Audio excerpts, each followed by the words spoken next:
بسم اللہ الرحمن الرحیم۔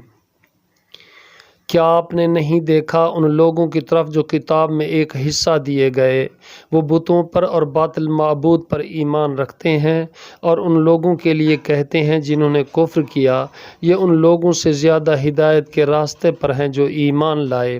یہی لوگ ہیں جن پر اللہ تعالیٰ نے لعنت کی ہے، اور جس پر اللہ تعالیٰ لعنت کرتا ہے تو اس کے لیے آپ ہرگز کوئی مددگار نہ پائیں گے، یا ان کے لیے حکومت میں کوئی حصہ ہے تب وہ لوگوں کو کھجور کی گٹھلی کے شگاف برابر بھی نہ دیں گے، یا وہ لوگوں سے اس پر حسد کرتے ہیں جو اللہ تعالیٰ نے انہیں اپنے فضل سے عطا کیا ہے، تو یقیناً ہم نے اولاد ابراہیم کو کتاب و حکمت دی ہے، اور ہم نے انہیں عظیم بادشاہ سے بھی نوازا۔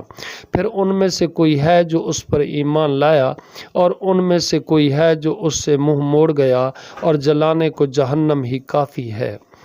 بلا شبہ جن لوگوں نے ہماری آیات کا کفر کیا بہت جلد ہم انہیں آگ میں ڈالیں گے، جب کبھی ان کی کھالیں گل سڑ جائیں گی تو ہم انہیں اس کے علاوہ کھالیں بدل دیں گے تاکہ وہ عذاب چکھیں۔ یقیناً اللہ تعالی ہمیشہ سے ہی سب پر غالب کمال حکمت والا ہے، اور وہ لوگ جو ایمان لائے اور انہوں نے نیک اعمال کیے انہیں جلد ہی ہم ایسے باغات میں داخل کریں گے جن کے نیچے سے نہریں جاری ہوں گی، ہمیشہ رہنے والے ہیں ان میں ہمیشہ ہمیشہ۔ ان کے لیے اس میں نہایت پاک صاف بیویاں ہوں گی، اور ہم انہیں بہت گھنے سائے میں داخل کریں گے۔ یقیناً اللہ تعالیٰ تمہیں حکم دیتا ہے کہ امانتوں کو ان کے حقداروں کے سپرد کرو، اور جب تم لوگوں کے درمیان فیصلہ کرو تو انصاف کے ساتھ فیصلہ کرو۔ یقیناً اللہ تعالیٰ تمہیں اس کے ذریعے بہت ہی اچھی نصیحت کرتا ہے۔ بلا شبہ اللہ تعالیٰ ہمیشہ سے ہی سب کو سننے والا، سب کو دیکھنے والا ہے۔